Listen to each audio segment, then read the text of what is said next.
الحمد لله والصلاة والسلام على رسول الله سبحانك لا علم لنا إلا ما علمتنا إنك أنت العليم الحكيم ولا فهم لنا إلا ما فهمتنا إنك أنت الجواد الكريم. Et nous remercions Allah Tabarak wa Ta'ala de nous permettre de nous retrouver pour cette 25e séance par la grâce d'Allah de commentaires du Saint-Coran. Et aujourd'hui, Inch'Allah, je vais vous raconter une histoire. Une histoire d'une personne qui a fui son pays, qui était recherché par l'armée et qui est arrivé dans un pays inconnu où les gens ne sont pas accueillants, ne sont pas hospitaliers. Et il n'avait rien, pas d'argent dans sa poche, aucune personne chez qui aller.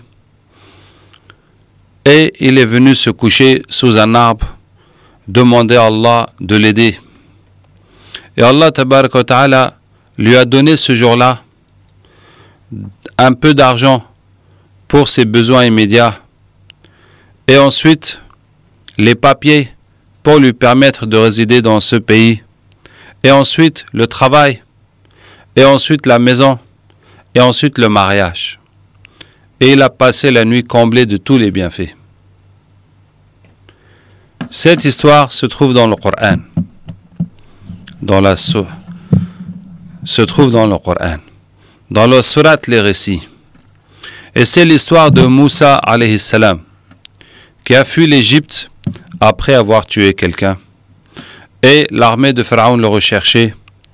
Et il a traversé le désert jusqu'à arriver à Madian, là où se trouvait le prophète Shuaib alayhi salam, dans un peuple, dans une ville qui n'était pas accueillante.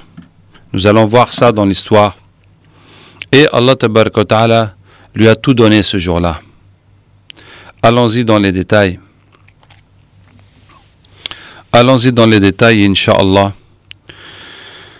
Quand Moussa alayhi salam arrive là-bas, il trouve que deux filles sont en train de puiser l'eau. Et les bergers leur empêchent d'accéder à l'eau. Et Moussa alayhi salam va puiser pour elles, sans leur demander de récompense, sans essayer de profiter de la situation. Le fait qu'elles soient dans le besoin, deux filles, Allah Tabarak wa Ta'ala les appelle des femmes. Imra'atan tadoudan. ثم تولى إلى الظل فقال ربي إني لما أنزلت إلي من خير فقير. Puis il est parti se coucher à l'ombre. Il dit à Allah, vraiment, j'ai besoin des biens que tu pourrais me donner.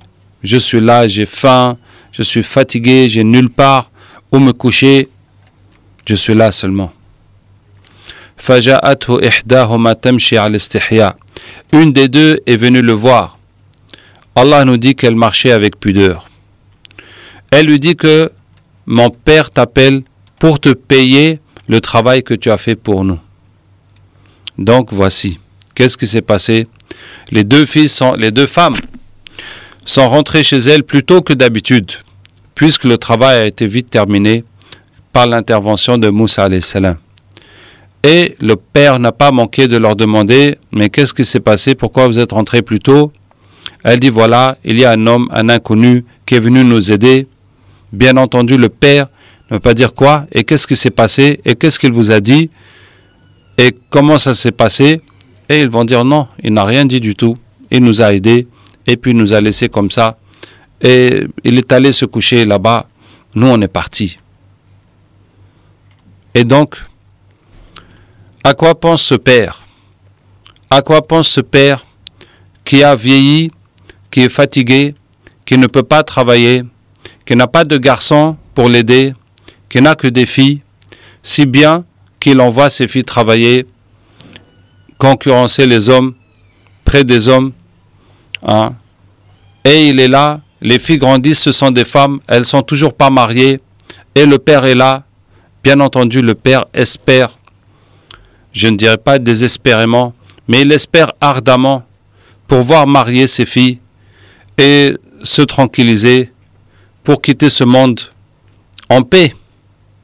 Parce que si ce vieux arrive à mourir et laisser ses filles non mariées au milieu de ces gens qui ne sont pas gentils et qui ne sont pas croyants, vraiment la situation est difficile. Donc, quand il entend, il dit, peut-être voici le dua, que la prière, la plainte que j'adresse à Allah, que voici la réponse. Et voyez, il envoie une de ses filles appeler ce monsieur. C'est pour dire à quel point lui-même est faible et fatigué, malade, qui ne peut même pas faire le déplacement, jusqu'à ce qu'il envoie une de ses filles appeler ce jeune homme. Et elle vient tout en pudeur, parce que les filles aussi sont en train de vieillir, de grandir, et elles sont en train de se dire, mais quand même, subhanallah, jusqu'à quand on va rester comme ça? Est-ce que, voilà, ce garçon, vraiment, il est fort, je ne sais pas s'il est beau, en tout cas, il était fort, et en tout cas, il avait un comportement exemplaire, dans la façon qu'il les a aidés, dans la façon qu'il n'a rien demandé en contrepartie, et donc elle ne peut pas manquer de penser à des choses. Et elle vient lui dire, mon père t'appelle pour te payer le travail que tu as fait pour nous. C'est ce que je vous ai dit en introduisant l'histoire. La première chose qu'Allah va donner à Moussa alayhi salam, c'est un peu d'argent, un peu de salaire, pour au moins pouvoir manger aujourd'hui et demain, éventuellement acheter quelque chose, éventuellement payer quelque chose, voilà. Donc c'est la première chose, un besoin immédiat. فلما جاءه وقص عليه القصص قال لا تخف نجوت من القوم الظالمين. Quand il vint le voir et qu'il lui raconta l'histoire, cet homme Shuaib, selon la majorité des commentateurs, alayhi salam, lui dit, ne crains rien, tu es sauvé du peuple injuste. Tu es sauvé ici, ne crains rien, tu peux rester ici en sécurité, personne ne va te déranger, tu as ma parole, je suis garant pour toi. Et c'est ça que j'ai appelé les papiers. À l'époque, il n'y avait pas de papier, un permis de séjour, une carte de séjour, pas plus qu'une carte d'identité, mais c'était la parole. C'était la parole, c'était le gage, c'était la garantie que quelqu'un donne, que quelqu'un autorise, que quelqu'un dit que cette personne, elle est sous sa coupe, elle est sous sa responsabilité et que personne ne doit lui faire du mal. C'est ça que j'ai un peu pour vous mettre, pour éveiller votre curiosité, que la seconde chose, c'est les papiers. Troisièmement, une des filles dit à son père, elle dit, mon père, emploie-le, embauche-le, parce que le meilleur salarié que tu peux trouver, c'est celui qui est fort et qui est un homme de confiance. Et le père lui dit, mais comment tu peux savoir ça? Elle dit, mais le travail qu'elle a fait pour nous, il aurait fallu plusieurs hommes pour faire ce travail. Et la confiance, elle a dit, papa, quand nous sommes venus, quand je suis allé l'appeler, je suis revenu, je marchais devant lui, il a marché derrière moi, et puis il m'a dit, non, va derrière moi, et moi devant. Et tu me dis simplement, tourne à droite, tourne à gauche, vas-y par là, vas-y par là. Et je suis passé derrière lui, et il a marché devant moi. Je lui disais d'aller par ici, d'aller par là. Et puis il m'a dit, non, tu ne vas plus me parler.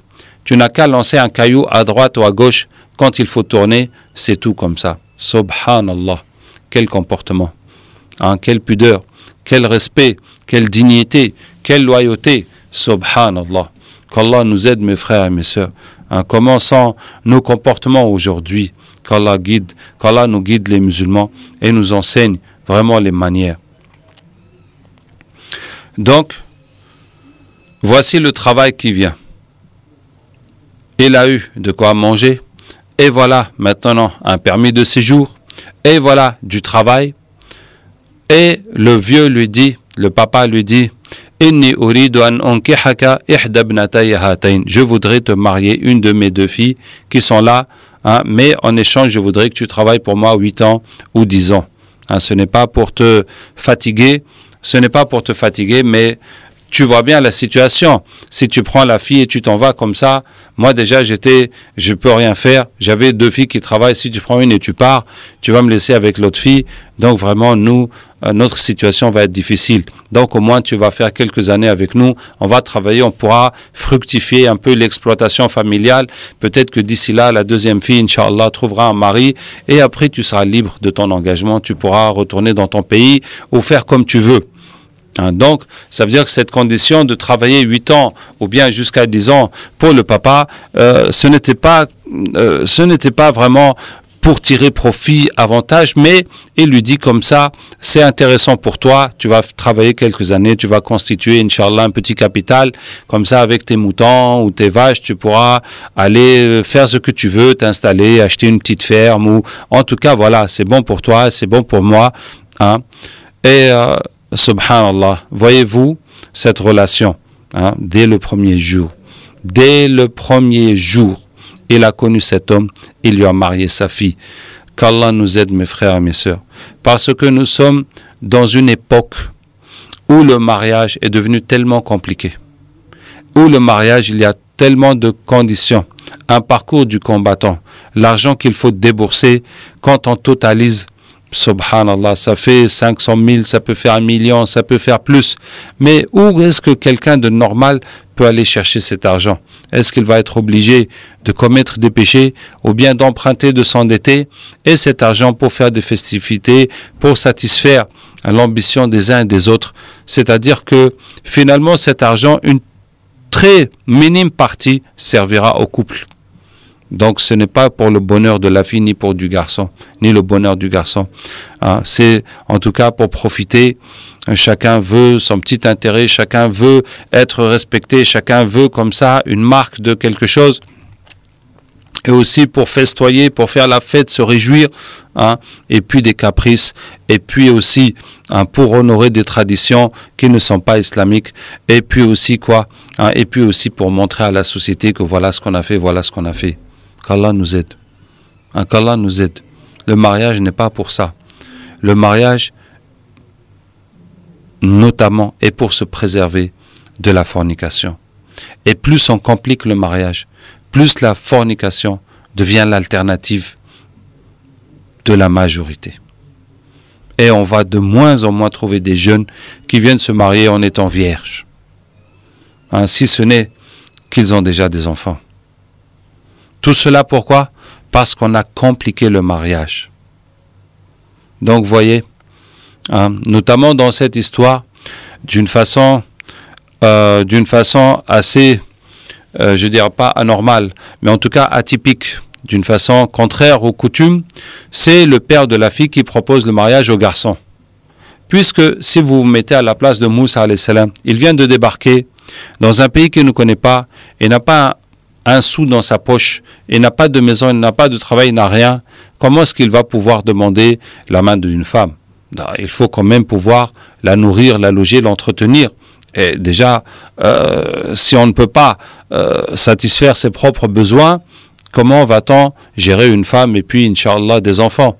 Donc Moussa n'était pas en position de demander la main de la femme, et le papa, comprenant bien la situation, lui propose qu'il soit intégré à la famille, qu'il vive avec eux, qu'il marie la femme et qu'il gère les biens de la famille pour les faire fructifier. Vraiment, c'était une solution. C'est une solution qui arrangeait les deux parties.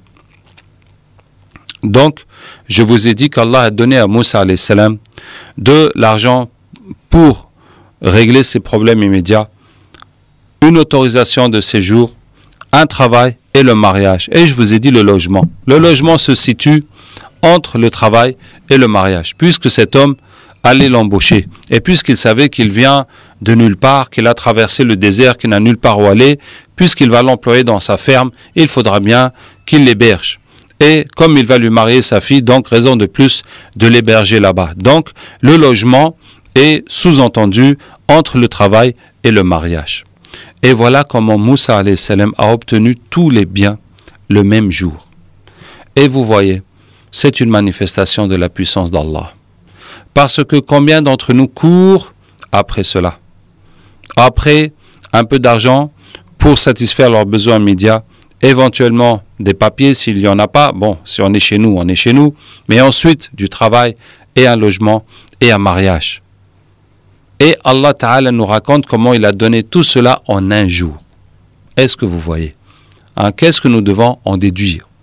Qu'est-ce que cette histoire à quoi cette histoire doit nous faire penser? Comment cette histoire doit nous faire réfléchir? Tous les biens après lesquels tu cours, pour lesquels tu te casses la tête, tu fais des mains et des pieds, tu cherches partout, tu te fatigues. Allah peut donner tout ça en un seul jour. Donc, est-ce qu'on a déjà pensé, est-ce qu'on a déjà réfléchi que Allah peut nous donner ça? Et que c'est du côté d'Allah qu'il faut se tourner. Voilà donc la grande leçon de cette histoire, c'est qu'il faut se tourner vers Allah Tabaraka wa Ta'ala. Est-ce qu'Allah nous montre comment Moussa alayhi salam se tournait vers lui? Vous allez voir que c'est un fait unique dans le Coran. Dans cette histoire, qui est dans la sourate Les Récits, dans ces 2 pages où Allah Tabaraka wa Ta'ala nous raconte le récit, nous raconte cette histoire, combien de fois Moussa se tourne vers Allah quand il a tué la personne? Pourquoi a-t-il tué cette personne? Il y avait 2 personnes qui se battaient. Un des pharaons et un des juifs du peuple de Moussa. Donc, celui qui était du pharaon faisait du mal, opprimait celui qui était de l'ethnie de Moussa alayhi salam. Et Moussa alayhi salam, et celui-là a demandé à Moussa de l'aider, et Moussa l'a frappé. L'homme de son parti l'appela au secours contre son ennemi. Moïse lui donna un coup de poing qui l'acheva. Il lui a donné un coup de poing et l'homme est mort. Vous voyez, un coup de poing, normalement, ça ne doit pas tuer une personne, mais Moussa alayhi salam avait une telle force, et Allah a voulu que ça se passe ainsi, il est mort sur le coup. Moïse dit, cela est l'œuvre du diable, c'est vraiment un ennemi, un égareur évident. Quand il a fait ça, il s'est rendu compte que c'était une mauvaise chose, qu'il ne fallait pas utiliser la violence. Voilà maintenant le résultat, la personne est morte. Comment est-ce qu'on va gérer cette situation? Premièrement. Ensuite, il dit, Seigneur, je me suis fait du tort à moi-même, pardonne-moi. Et il lui pardonna. C'est lui vraiment le pardonneur, le miséricordieux. Il se dirige vers Allah Tabaraka wa Ta'ala pour demander pardon. Troisièmement, il dit, Seigneur, grâce au bienfait dont tu m'as comblé, jamais je ne soutiendrai les criminels. Moussa alayhi salam s'est mis à réfléchir profondément, à considérer cette situation, comment il a intervenu, il a frappé et comment quelqu'un est mort. Et il a dit que je ne serai plus comme ça, dans cette violence, dans cette criminalité. Le lendemain, masha'Allah, Moussa alayhi salam trouve la même personne, le même juif, qui est en train de se battre avec quelqu'un d'autre. Et qui appelle encore une fois Moussa à l'aider. Et Moussa lui dit, vraiment toi, tu es un provocateur déclaré. Mais c'est toi qui cherches les problèmes. Tu t'es battu hier, encore aujourd'hui, tu viens te battre. Et Moussa arrive, et cet homme-là de Beno Israël, qu'est-ce qui se passe? Il a cru que Moussa allait le taper. Quand il voulut porter un coup à leur ennemi commun, l'Israélite dit, Moïse, veux-tu me tuer comme tu as tué un homme hier? Il dit, ah bon, tu vas me tuer maintenant alors que hier tu as tué quelqu'un? Voyez cet homme-là? Il se battait le premier jour avec quelqu'un, Moussa l'a aidé, l'autre est mort. Aujourd'hui encore il se bat, et Moussa vient pour l'aider, il dit, ah, tu veux me tuer? Donc il a mal compris. Il a compris que Moussa venait pour le taper. Tu as déjà tué quelqu'un hier? Quand l'Égyptien a vu ça, il s'est enfui pour dire, ah, voilà, j'ai trouvé celui qui a tué notre camarade hier. Et ils ont commencé à réfléchir pour attraper Moussa alayhi salam. Et quelqu'un est venu avertir Moussa de ce qui se tramait. Et Allah dit, il sortit de là craintif, regardant autour de lui, il dit, Seigneur, sauve-moi de ce peuple injuste. 4e fois où Moussa se dirige vers Allah Tabaraka wa Ta'ala. Et lorsqu'il se dirigea vers Madian, il dit, je souhaite que mon Seigneur me guide sur la voie droite. 5e fois où il prie Allah Tabaraka wa Ta'ala. Et quand il fut arrivé au point d'eau de Madian, il y trouva un attroupement de gens abreuvant leurs bêtes, et il trouva aussi 2 femmes se tenant à l'écart et retenant leurs bêtes. Il dit, que voulez-vous? Elles dirent, nous n'abreuverons que quand les bergers sont partis, et notre père est fort âgé. Et là abreuva les bêtes pour elles, puis retourna à l'ombre et dit, Seigneur, j'ai grand besoin du bien que tu feras descendre sur moi. Et une 6e prière. Il n'y a aucun endroit dans le Coran où on va trouver 6 doigts, 6 prières comme ça, juxtaposées l'une après l'autre. Est-ce que vous voyez? Qu'est-ce qu'on disait? Que Allah a tout donné à Moussa alayhi salam. Et ce sont les besoins dont nous avons. Ce sont les choses qui préoccupent la majorité des gens. Tant qu'on n'a pas réglé ça, on n'est pas tranquille. Tant qu'on n'a pas de quoi vivre, tant qu'on n'a pas de papier, tant qu'on n'a pas de travail, de logement, de femme, de mari, on n'est pas tranquille. Une fois qu'on a tout ça, tu as ta maison, tu as ta femme, tu as ton travail, tu as tes papiers, tu es en sécurité, tu es dans une situation stable, bon là, tous tes besoins sont là. Maintenant, on va penser à l'expansion ou on va penser à autre chose. En tout cas, on est tranquille pour les choses essentielles de la vie. Qu'Allah Ta'ala nous aide. Donc, justement, ces choses, Allah les cite pour nous dire que Allah a tout donné en un jour, en une heure à une personne. Alors qu'au départ, il n'a rien. Il n'a pas un sou en poche. Il ne connaît personne. Il vient d'un pays étranger. Il est dans un peuple qui n'est pas hospitalier. Et il n'a que dormir dehors. Au milieu de l'herbe et des arbres, il n'a rien à manger. Et Allah lui donne tout en un jour. Donc c'est pour vous dire que on doit se diriger vers Allah Tabaraka wa Ta'ala. On doit savoir que toutes ces choses sont dans les mains d'Allah, que c'est Allah qui les donne, et c'est vers lui qu'on va se tourner pour tout ce qu'on a besoin. Nous allons continuer dans la sourate Les Récits, quelques autres enseignements qui sont dedans. Mais Inch'Allah, la prochaine fois, nous allons consacrer une séance au rizq. Le rizq, c'est la subsistance. L'argent, la chance dans la vie, les biens de ce monde. Qu'est-ce qu'Allah nous dit dans le Coran au sujet du rizq? En tout cas, voici déjà une première leçon. Comment Allah a tout donné à une personne qui n'avait rien le jour même. Et quand je vous dis tout donner, vous pouvez me dire, mais être berger avec des moutons dans une ferme, est-ce qu'on peut dire qu'il a tout? Effectivement, on peut dire qu'il a tout. Parce que le prophète sallallahu alayhi wa sallam a dit, Man asbaha minkum آمنا في سربه معافا في جسده عنده قوت يومه فكأنما حيزت له الدنيا بحذافيرها. Celui parmi vous qui se lève le matin en sécurité avec les siens, en bonne santé dans son corps, possédant la subsistance de sa journée, c'est comme s'il a tous les biens de la terre. C'est comme si on lui a réuni tous les biens de la terre. Est-ce que vous comprenez? Tu te lèves le matin, tu es en sécurité. Il n'y a pas la guerre, il n'y a pas la police qui te cherche, il n'y a pas des ennemis qui veulent te faire du mal, il n'y a pas des gens à qui tu dois de l'argent qui vont venir te déranger. Tu es en sécurité. Deuxièmement, tu es en bonne santé. Tu te lèves, tu n'as pas de maladie, tu n'as pas une jambe cassée, tu vois bien avec tes yeux, tu entends, tu bouges, tu marches. Tout va bien par la grâce d'Allah Tabaraka wa Ta'ala. Troisièmement, tu as de quoi te nourrir pour la journée. Tu t'es levé le matin, tu ne crains rien, tu es en bonne santé et tu as déjà chez toi, avec toi, assez de nourriture pour cette journée-là. Le prophète sallallahu dit, c'est comme si on lui a réuni tous les biens du monde. Mais tu veux quoi de plus? Voilà, tu n'as aucun problème de santé, aucun problème que quelqu'un va te faire du mal. Tu as de quoi manger pour ta journée, mais c'est bon. Vraiment, tu devrais être le plus heureux des hommes. Qu'Allah nous aide. Le prophète sallallahu dit, c'est comme si on lui a réuni tous les biens de ce monde. C'est pour ça que je vous dis que Moussa alayhi salam, Allah lui a tout donné.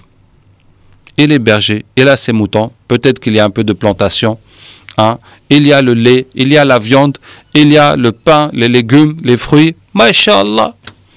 Plus que ça, il y a la femme, il y a le logement, masha'Allah. Tout va bien. Allah lui a tout donné. Qu'Allah nous aide. Voici la première histoire. Dans cette même sourate, quelques versets plus loin, Allah nous raconte la sourate inverse. Allah nous raconte l'histoire inversée.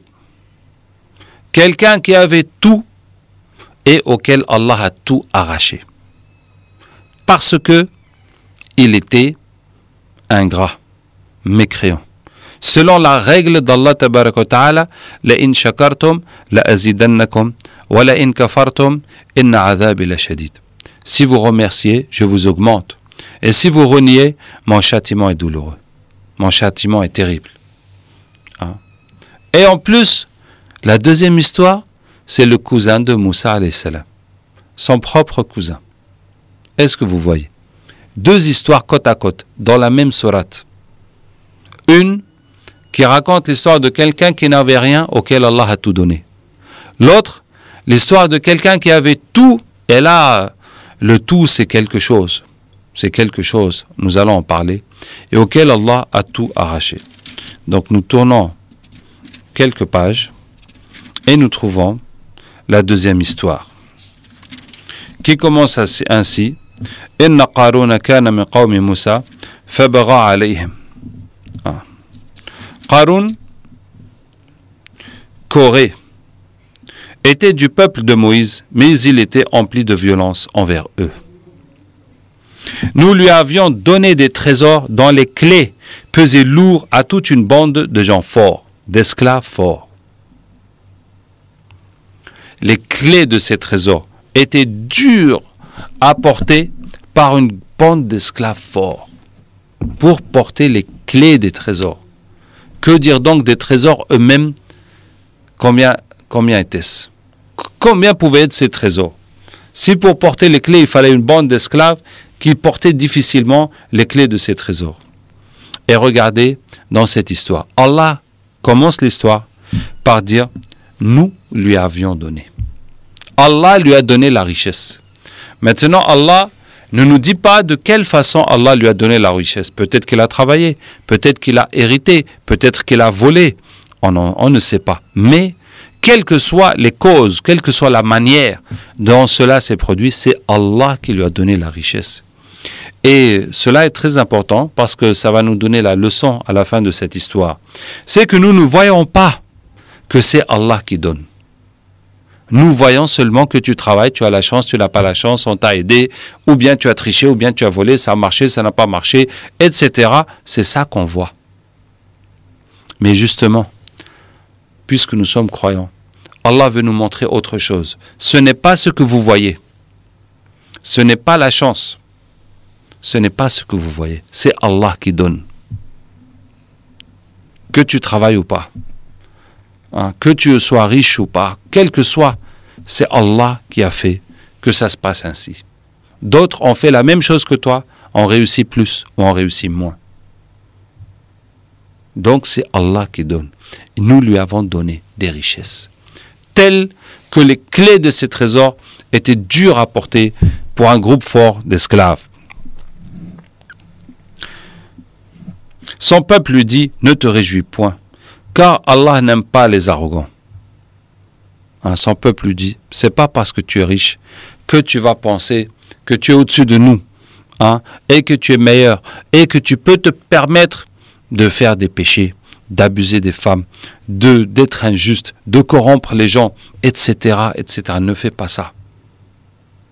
Hélas, est-ce que quand on est riche, quand on a tout, on écoute les conseils? Malheureusement, Allah tabaraka wa ta'ala dit Kalla innal insana la yatgha ar-ra'ahu istaghna. Hélas, l'homme dépasse les bornes quand il voit qu'il est riche et qu'il est au-dessus des autres, qu'il est au-dessus du besoin. L'homme dépasse les bornes. Et lui dire, et recherche à travers ce qu'Allah t'a donné la demeure dernière. Profite de ça pour gagner des hasanat, aider les pauvres, distribuer à ta famille, faire des projets sociaux, etc. Et n'oublie pas ta part en cette vie. N'oublie pas ta part en cette vie. Et la façon qu'on explique ce verset, n'oublie pas ta part en cette vie. Ça veut dire, Ne sors pas de cette vie les mains vides. Ne sors pas de cette vie. N'oublie pas ta part dans cette vie. Tu dois partir avec des hasanat. Tu dois partir avec des bagages. Fais le bien pour que quand tu quittes cette vie, tu puisses prendre ton bien avec toi. Et sois bienfaisant comme Allah a été bienfaisant envers toi. Regarde ce qu'Allah t'a donné. Comment Allah est bon. Comment Allah t'a donné. Sois toi aussi bon. Et ne recherche pas la corruption sur terre. Ah oui, toutes les portes du mal et des vices et des péchés lui sont ouvertes, car Allah n'aime pas les corrupteurs. Il dit, c'est par une science que je possède que ceci m'est venu. Voilà. Exactement ce qu'il ne fallait pas dire. Qu'est-ce qu'il dit, Qarun, Corée? Mais Allah a quoi à voir là-dedans? Dieu a à voir quoi là-dedans? Et vous voyez, c'est une parole de mécréance. Il dit, moi, je suis intelligent, j'ai fait des choses, hein, j'ai investi, j'ai comme ça, et voilà, je me suis débrouillé. Et j'ai gagné cet argent par mon mérite et par mon intelligence. Et maintenant, j'ai de compte à rendre à personne. Je fais ce que je veux. Personne n'a à me dire, fais ceci, ne fais pas cela. Allah lui dit, ne savait-il pas qu'avant lui, Allah avait fait périr des générations supérieures à lui en force et plus riches en biens? Eh oui, Allah en a fait périr des plus que ça, des plus forts et des plus riches que ça. Et les criminels ne seront pas interrogés sur leurs péchés, car Allah les connaît parfaitement. Ensuite, il sortit à son peuple dans tout son apparat. Qarun a fait un défilé, exposition de ses richesses. Il a sorti, voilà, subhanallah, pour se réjouir, pour sentir sa gloire, pour sentir les gens l'applaudir, pour sentir les gens l'admirer, pour manifester son orgueil, pour se réjouir, pour se divertir de sa richesse. Inviter les gens, leur faire à manger, faire les danses, faire tout ça, une parade, exposition, tout le monde vient, les yeux grands ouverts. Oh, vraiment, il a de la chance. Ceux qui aimaient la vie présente dirent, si seulement nous avions comme ce qui a été donné à Corée. Il a été doté certes d'une immense fortune. Ils ont dit, il a beaucoup de chance. Voilà tous ceux qui ne croyaient pas, dont la foi était faible, dont le cœur était rempli de ce bas monde. Qu'est-ce qu'ils ont dit? Vraiment, il a beaucoup de chance. Mes frères, nous ne sommes pas en train de raconter un conte de fées. Nous sommes en train de parler d'une histoire réelle. Et cette histoire réelle, nous sommes tous en train de la vivre. Nous voyons autour de nous des gens qui sont riches, qui montrent des belles voitures, des maisons luxueuses, etc., etc. Quand nous les voyons, que pensons-nous? Que ressentons-nous? Est-ce que nous disons ça? Est-ce que nous sommes là, les yeux grands ouverts? Ah, il a vraiment beaucoup de chance. Si seulement moi aussi j'avais comme ça, ah, je serais tellement heureux. Hein? Subhanallah. Et c'est ça qu'il faut faire attention. Cette histoire, Allah la raconte pour les pauvres. La moralité est pour les pauvres. Il y a la moralité pour les riches, mais la moralité est plus pour les pauvres. Vous qui voyez les autres dans leur richesse, ne les enviez pas.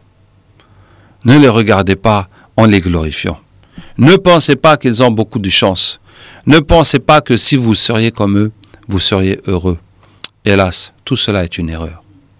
Hein? Car Allah Ta'ala dit وَمَا الْحَيَاةُ الدُّنْيَا إِلَّا مَتَاعُ الْغُرُورِ. Cette vie ici-bas n'est que des biens trompeurs, des biens séducteurs. C'est une tromperie. On voit tout ça, on pense qu'ils sont heureux, mais ils ne sont pas heureux. Le bonheur n'est pas dedans. Tandis que ceux auxquels le savoir a été donné dire malheur à vous, la récompense d'Allah est meilleure pour celui qui croit et fait le bien. Voilà. Voilà ceux qui avaient le savoir. Ils disent malheureux. Ce n'est pas la dunya, ce n'est pas l'argent, ce n'est pas les moyens qui font le bonheur, qui font la réussite, hein, qui font la chance de l'homme, qui font la valeur de l'homme. La récompense d'Allah est meilleure pour celui qui croit et fait le bien. Si tu crois et tu fais le bien, Allah tabaraka wa ta'ala dit Man amila salihan min dhakarin aw untha wa huwa mu'min falanuhyiyannahu hayatan tayyiba. Quiconque fait le bien, homme ou femme en étant croyant, nous le ferons certainement vivre une bonne vie. Allah a promis la bonne vie. Pourquoi? Pour la foi et les bonnes actions. La foi plus bonnes actions égale la bonne vie. Si tu vois que ta vie n'est pas bonne comme tu le souhaites, ça veut dire que ta foi et tes actions ne sont pas bonnes comme Allah le demande. Et si tu corriges ta foi et tes bonnes actions comme Allah le demande, la parole, la promesse d'Allah tabaraka wa ta'ala va certainement s'exécuter et ta vie sera bonne. Et dans ces conditions de foi et de bonnes actions, il n'y a pas l'argent. Il n'y a aucune autre condition que la foi et les bonnes actions. Donc ainsi, ceux qui avaient le savoir ont dit, la récompense d'Allah est meilleure pour celui qui croit et fait le bien. La récompense dans ce monde et dans l'au-delà. Qu'Allah nous aide. Mais elle ne sera reçue que par ceux qui endurent. La récompense d'Allah est meilleure pour ceux qui ont la foi et les bonnes actions, mais il faut aussi patienter, endurer. Il y a des étapes, il y a certaines souffrances, difficultés à passer. Mais quand tu as été droit et tu as continué avec Allah tabaraka wa ta'ala, la récompense d'Allah est meilleure. Nous fîmes donc que la terre l'engloutit. Qu'est-ce qui s'est passé? Lui et sa maison. Allah Ta'ala les a fait tous engloutir. Un tremblement de terre. Et il a été avalé par la terre. Lui et sa maison. Et tous ses biens sont partis avec lui. Il n'en a pas profité, ni les autres. Et vous voyez, les tremblements de terre, il faut savoir que c'est Allah qui les fait. Quand il veut, comme il veut. Que c'est Allah qui décide qui va mourir, qui va vivre. Et c'est Allah Ta'ala qui a la sagesse en toutes choses. Qui sait ce qu'il fait. Rien n'est fait au hasard. Ne vous lamentez pas en voyant les gens souffrir et en vous demandant où est la justice d'Allah. Allah est juste. Que nous comprenions ou pas, c'est sa justice et sa sagesse qui est en train d'opérer dans ce monde. Aucun clan en dehors d'Allah ne fut là pour le secourir et il ne put se secourir lui-même. Personne n'a pu le sauver. Il n'a pas pu se sauver. Quand vient la décision d'Allah tabaraka wa ta'ala, il n'y a plus rien qui tient.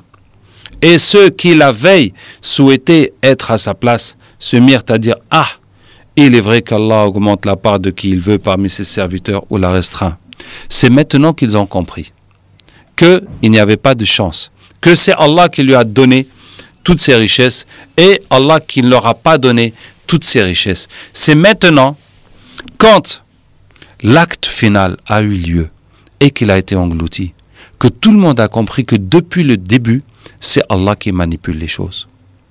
Que depuis le début, c'est comme une mise en scène, une pièce de théâtre où Allah Ta'ala a placé les choses telles quelles pour éprouver chacun. Pour que chacun agisse et parle selon sa situation. Ceux qui avaient la foi, qui ont compris que c'est Allah qui donne, qui ont compris qu'en faisant le bien on réussit, qui ont compris qu'en reniant les bienfaits d'Allah on ne peut que perdre, et qui se sont accrochés à Allah. Donc eux ont été gagnants. Maintenant les autres ont regretté. Celui-là qui a été puni par Allah, c'est fini pour lui, mais les autres qui sont là, ils ont tiré la leçon. Et cette leçon est pour nous tous, mes frères. Cette leçon est pour nous tous. Hein?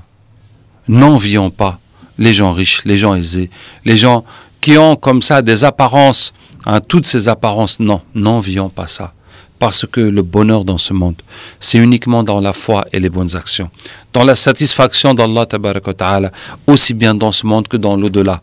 Donc, si nous sommes croyants, ne nous fions pas aux apparences. Et regardons la réalité. Ce qui compte chez Allah, c'est la foi et les bonnes actions. Et ils dirent, si Allah ne nous avait pas favorisés, il nous aurait certainement fait engloutir. Hein? Heureusement. Maintenant, ils disent quoi? Maintenant, ils disent, heureusement que ce n'était pas nous qui avions la richesse. Parce que si nous, on avait cette richesse, c'est sûr qu'on aurait fait la même chose que lui. Peut-être même pire. Heureusement qu'Allah nous a laissés pauvres. Sinon, on serait on aurait été foutu avec lui, on aurait été détruit avec lui. Ah, il est vrai que ceux qui ne croient pas ne réussissent pas. Ah, c'est maintenant qu'ils comprennent. C'est maintenant qu'ils comprennent que ceux qui renient les bienfaits d'Allah ne peuvent pas gagner. Que la méchanceté, chercher les plaisirs, la perversité, la débauche, etc., ça ne mène nulle part. Ça ne mène qu'à la perte. Ensuite, Allah tabaraka wa ta'ala dit تلك الدار الآخرة نجعلها للذين لا يريدون علوا في الأرض ولا فسادا والعاقبة للمتقين. Cette demeure dernière, l'au-delà, nous la réservons à ceux qui ne recherchent ni à s'élever sur terre, ni à y semer la corruption. Cependant, l'heureuse fin appartient aux pieux. Et nous allons parler un peu de ce verset. Parce que ce verset, savez-vous quel homme est mort en lisant ce verset? Quel homme est mort en lisant ce verset? Parce que ce verset résume sa vie, explique sa vie. Cet homme est Omar ibn Abd al-Aziz, radiyallahu anhu. Omar ibn Abd al-Aziz, qui est considéré comme le 5e calife, le 5e des 4 califes bien guidés, Abu Bakr, Omar, Othman et Ali. Alors tout d'abord, Omar ibn Abd al-Aziz est l'arrière-petit-fils de Omar ibn al-Khattab, radiyallahu anhu. Un soir, Omar radiyallahu anhu faisait la ronde dans la ville. Il entendit une femme dire à sa fille, « Ma fille, ajoute de l'eau dans le lait pour que demain, en le vendant, nous puissions gagner plus d'argent. » Et la fille dit à la mère, « Maman, tu sais bien que Omar a interdit de faire cela, de tricher de la sorte. » Et la mère dit à la fille, « Mais où est Omar en ce moment? Il doit être en train de dormir. Il ne va pas savoir ce qui s'est passé. » Alors que Omar était là en train de les écouter. Et la fille dit à sa mère, « Maman, si Omar dort, Allah est vivant, ne dort pas. » Et Omar a été touché de la piété de cette fille. Dès le lendemain, il a réuni ses enfants, ses garçons, et leur a dit, « Il y a une fille là, je veux qu'un de vous la marie. J'espère que j'aurai avec elle une descendance pieuse. » Et les fils étaient hésitants, peut-être bien parce que c'était une femme très pauvre, donc ce serait une charge. En tout cas, et Omar a insisté, un de vous va la marier, sinon je vais l'épouser moi-même. Et son fils Asim, radiyallahu anhu, l'a épousée. Il eut avec elle une fille qui épousa un des princes Omeyyades, qui devint roi. Et elle eut de lui un fils Omar, ibn Abd al-Aziz. Donc le fils de Omar épousa cette fille et eut avec elle une fille qui est la petite fille de Omar, qui épousa Abd al-Aziz, qui est devenu roi, et dont le fils Omar ibn Abd al-Aziz est devenu roi à son tour. Quand Omar ibn Abd al-Aziz fut choisi comme calife, comme roi, comment fut-il choisi? Le roi précédent avait un conseiller pieux. Et la tradition des rois omeyyades était que chacun, au moment de mourir, désigne le prochain roi et demande à toute la famille royale de lui porter allégeance. Ce n'était pas nécessairement son fils, il fallait qu'il soit parmi tous ceux qui avaient droit à être roi, que leur père, leur grand-père, leur arrière-grand-père, donc ça peut passer à l'oncle, au cousin, etc., au neveu. Et il demandait à toute la famille royale d'accepter de prêter serment d'allégeance à celui dans le nom et dans le papier. Et une fois que le roi est mort, on ouvrait le papier et on disait que voilà qui est le nouveau roi. Et Omar ibn Abd al-Aziz disait au conseiller du roi, « Fais bien attention pour qu'il ne me désigne pas. » Il dit, « Mais non, toi, comment est-ce qu'il... » « Mais non, jamais il ne va penser à toi. » Et en même temps, ce conseiller disait au roi, « Majesté, vous avez fait quand même beaucoup de mal dans votre vie et vous allez en rendre compte devant Allah. Maintenant que vous allez mourir, au moins, laissez quelqu'un de bien qui fera du bien après vous. Ça va vous ramener des bonnes actions. Alors que si vous laissez quelqu'un qui va faire pire que vous, vous aurez non seulement vos péchés à payer, plus les siens encore. » Et le roi lui dit qui? Il lui dit Omar ibn Abd al-Aziz. Et ainsi fut fait. Dès que Omar a été désigné comme roi, dès qu'il a su qu'il est roi, la première action qu'il a faite, il a changé tous les gouverneurs. Tous les méchants gouverneurs, il les a changés par des gens pieux. La deuxième action qu'il a faite, il a arraché tout l'argent de la famille royale pour le mettre dans le trésor public. Et ses sœurs, et ses tantes, et ses cousines lui disaient, mais c'est mon père qui m'a donné ça, c'est mon mari qui m'a donné ça. Il dit, ah, c'est parce qu'ils l'ont volé au peuple. Il faut remettre l'argent à sa place. Arrivé au moment de la zakat, on a appelé les gens à venir prendre l'aumône. Personne n'est venu. Bon, Omar ibn Abdelaziz a dit peut-être que les gens ont honte de venir se présenter, demander l'aumône. Laissez les caisses de l'État ouvertes la nuit. Laissez le trésor public ouvert pour que les gens viennent la nuit se servir. Quand les gardiens sont venus le matin, ils ont trouvé que les caisses avaient augmenté. Les gens sont venus la nuit encore déposer de l'argent dans le trésor public. Alors Omar radiallahu anhu a ordonné qu'on libère tous les esclaves. Et on a libéré tous les esclaves de l'Empire. Puis il a ordonné qu'on marie tous les jeunes. Et on a marié tous les jeunes. Et puis il a ordonné qu'on paye du trésor public un guide à chaque aveugle. Et on a payé les guides pour les aveugles. Omar ibn Abdelaziz a gouverné de l'an 99 à l'an 101 de l'Hégire. Et c'est sous son règne que les musulmans sont rentrés en Espagne. Regardez l'empire musulman depuis l'Arabie. Lui-même était à Damas, en Syrie. Syrie, Jordanie, Liban, Palestine, Égypte, Libye, Tunisie, Algérie, Maroc, jusqu'à l'Espagne. Sans compter l'étendue de l'empire musulman à l'ouest, à l'est, au nord et au sud, dans toutes les directions.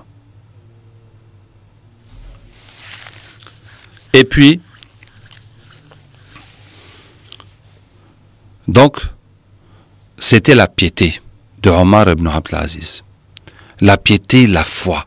Et regardez comment se réalise cette parole d'Allah tabaraka wa ta'ala. وَلَوْ أَنَّ أَهْلَ الْقُرَىٰ آمَنُوا وَاتَّقَوْا لَفَتَحْنَا عَلَيْهِمْ بَرَكَاتٍ مِنَ السَّمَاءِ وَالْأَرْضِ. Si les gens des villes avaient la foi et étaient pieux, nous leur aurons ouvert les bénédictions du ciel et de la terre. Par la justice, par la bonté, par la droiture, par la piété, comment Allah a descendu les bénédictions.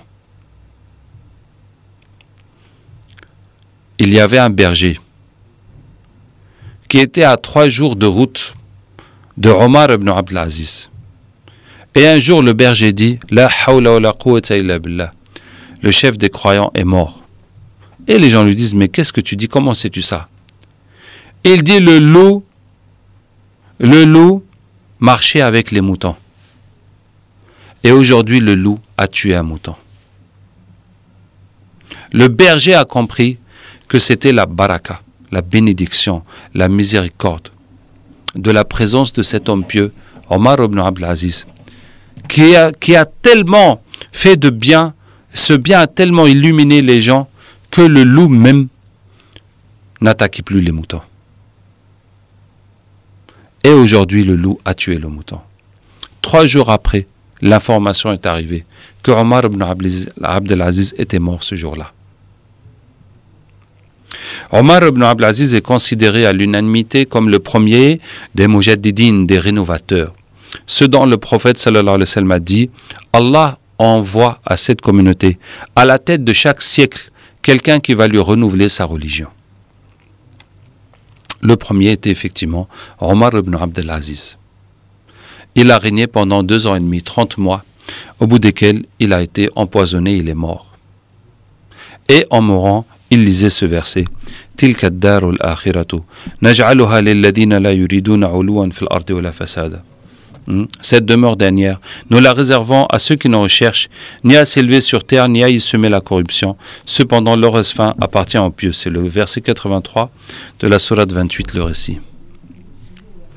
Donc, nous avons vu dans cette sourate 2 histoires en opposition.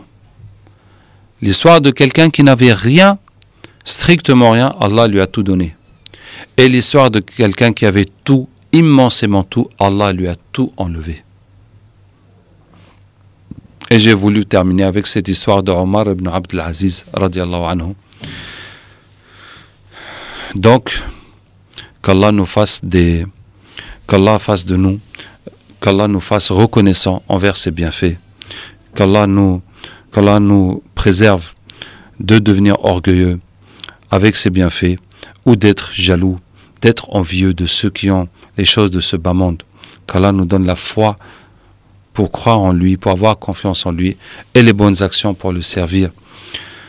سبحانك اللهم وبحمدك نشهد أن لا إله إلا أنت نستغفرك ونتوب إليك سبحان ربك رب العزة عما يصفون وسلام على المرسلين والحمد لله رب العالمين